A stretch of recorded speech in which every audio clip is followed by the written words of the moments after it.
Right, I'm gonna do a video. I had a request for someone to show how long this would burn.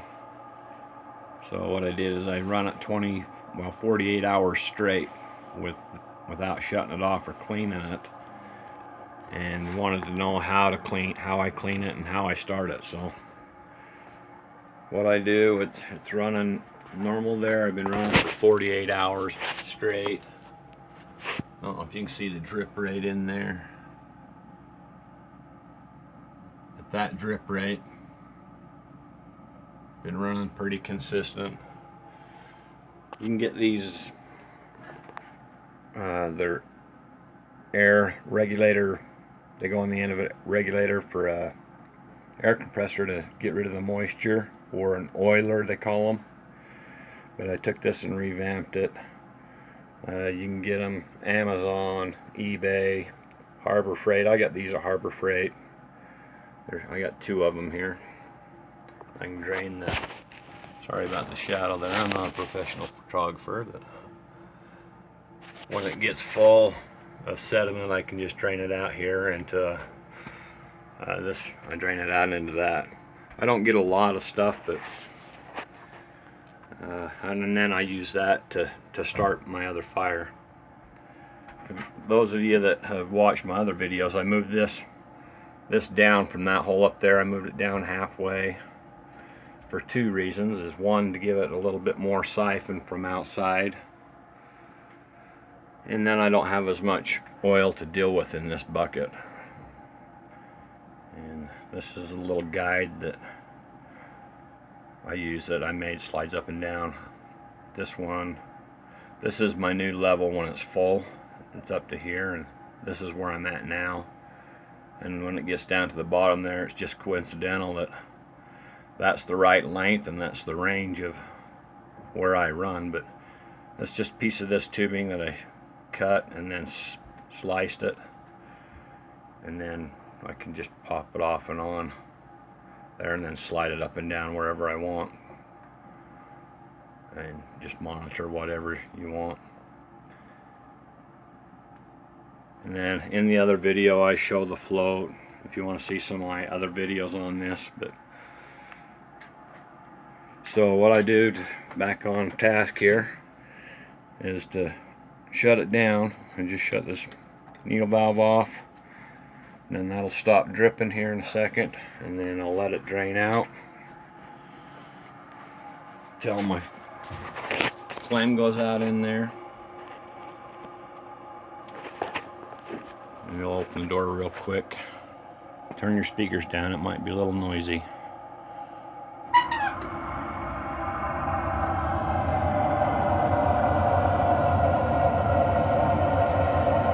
You can see there's no smoke going on, very little maybe, and it'll start to smoke when I change it, when I clean that dish out.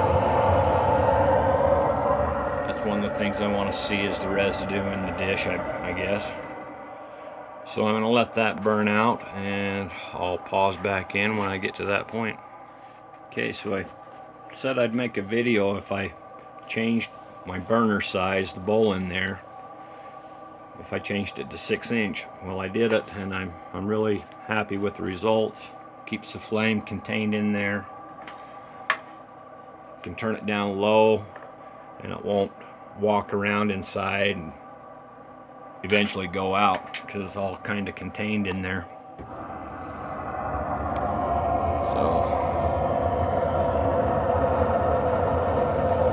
I think I like it pretty good. About right there is where I run it, and keeps my house just the way I like it. Okay, I'm gonna show some other things here, and I'll pause back in when I get them ready. Okay, it's been a couple of minutes. I got the drip rate turned off, blower turned way down low, and I'll show you. It starts to smoke when it gets down low, so I'm going to try to be quick here and show you what I do to help eliminate a lot of smoke. Okay, here we go. pull that bowl out. It's still running a little bit, smoking a little bit. There's the residue real quick, and then I just flip it upside down until it smothers. And I put another bowl in there to catch what else drips. And then here in a few minutes that'll cool off enough I can handle it and clean it. And I'll pause back in then. Okay, it's cooled off pretty good. It's a little warm, but a little bit of stuff fell out there. And then this is what's in my bowl after 48 hours. So what I'll do is I got just a piece of rebar here, get whatever you want, and then chip all that out.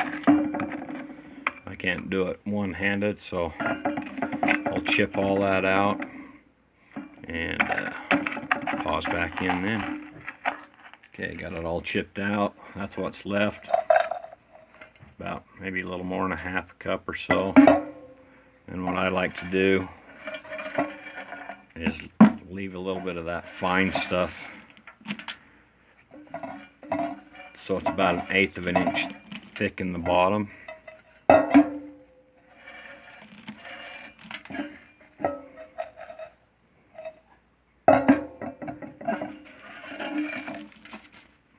And you might want to wear rubber gloves like I'm doing, because you can get kind of dirty. And this is how I light it, and that's what was in that. So this much was in there when in that clean out there to begin with. So what I'll do is I'll get that much and get my other drip bowl. I'll drip in what was in the line before and get all of that stuff saturated with oil. And that acts as my wick to get it started off again, and it works pretty well. I've seen people, they put a paper towel with kerosene or diesel or whatever. This works pretty good, and it seems to start up real easy.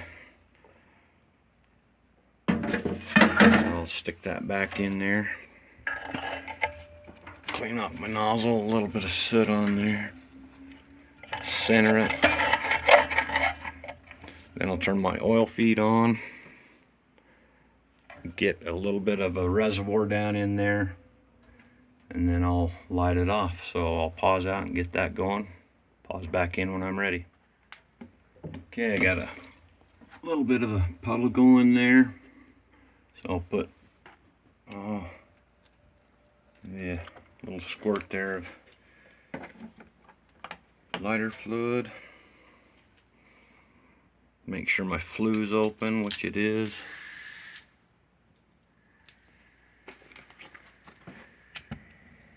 I light it with a propane torch.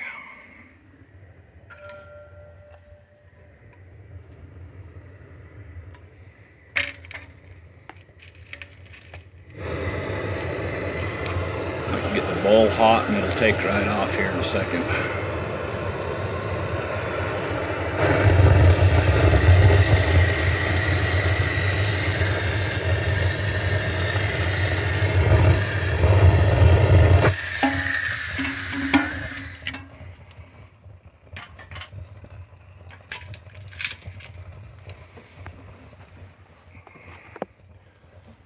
Run there for just a second, shut the door, and then I'll put the air to it on low.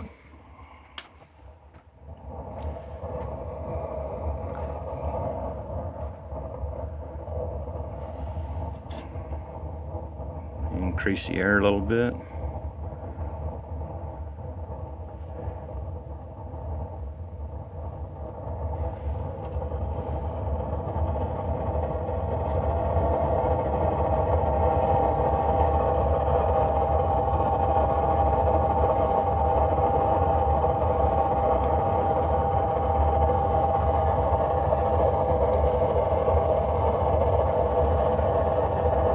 She's going.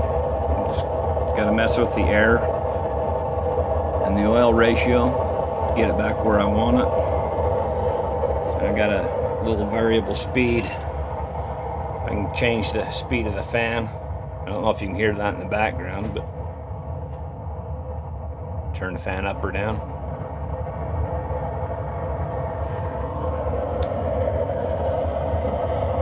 And it's gonna burn rich because I had all that oil in there.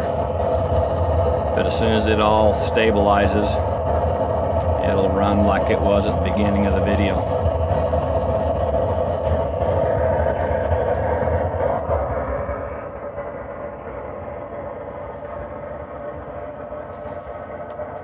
Alright, don't forget to subscribe and like and comment if you see anything on there that I could do better, or if not, I hope this helps somebody else out there. So thanks for watching. Watch my other videos on this, and plus I got random videos of other things too as well. Check them out. Thanks. Okay, there's the chimney. Can't see any smoke. Might be able to see some heat waves coming out of there. Maybe.